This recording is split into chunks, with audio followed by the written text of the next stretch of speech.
Thomas Soto. Le vrai faux de l'info de la matinale avec Jean-Philippe Ballas ce matin. Jean-Philippe, le temps que l'on passe en prison. Oui, avec cette mise au point intéressante du président de la commission des lois, Jean-Jacques Urvoas, sur Canal+.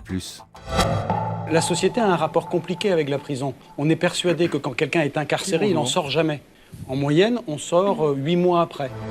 On sort de prison en moyenne 8 mois après, nous dit Jean-Jacques Urvoas. C'est vrai ou c'est faux, Jean-Philippe ? C'est faux, Thomas. Ce n'est plus 8 mois. Désormais, nous avons les derniers chiffres officiels et ils nous disent que la durée moyenne de détention en France a augmenté.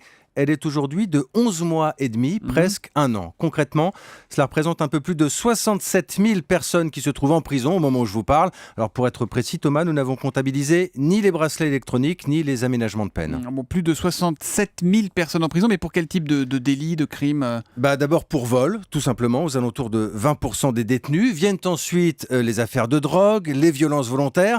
À noter que le pourcentage de condamnés pour viol et agression sexuelle, ce pourcentage a diminué depuis une quinzaine d'années, 12% environ des détenus aujourd'hui. L'autre donnée intéressante, Thomas, c'est le taux de récidivistes actuellement en prison. Ils sont 41% et ce chiffre-là est en augmentation. Est-ce qu'on a un profil type, un portrait robot du détenu ? Déjà, il s'agit plutôt d'un homme. Il faut savoir que les femmes ne représentent qu'un peu plus de 3% des détenus en France seulement. L'âge moyen, c'est plutôt 34 ans. On a une fourchette entre 25 et 40. Les détenus, le plus souvent, étaient des salariés ou des apprentis pour le tiers d'entre eux.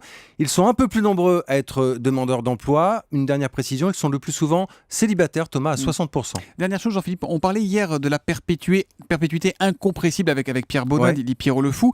Ça concerne combien de détenus, ça, la vraie perpétuité, la prison à vie ? Très peu. Cette peine incompressible, elle concerne vraiment les meurtres particulièrement violent. Elle n'a été prononcée que pour 4 personnes, dont Pierre Baudin et également le tueur en série Michel Fourniret. En attendant, c'est un faux pour Jean-Jacques Urvoas ce matin. Jean-Philippe Ballas, le vrai faux de l'info, c'est tous les matins après le journal de 7h30 sur Europe 1. Merci Jean-Philippe.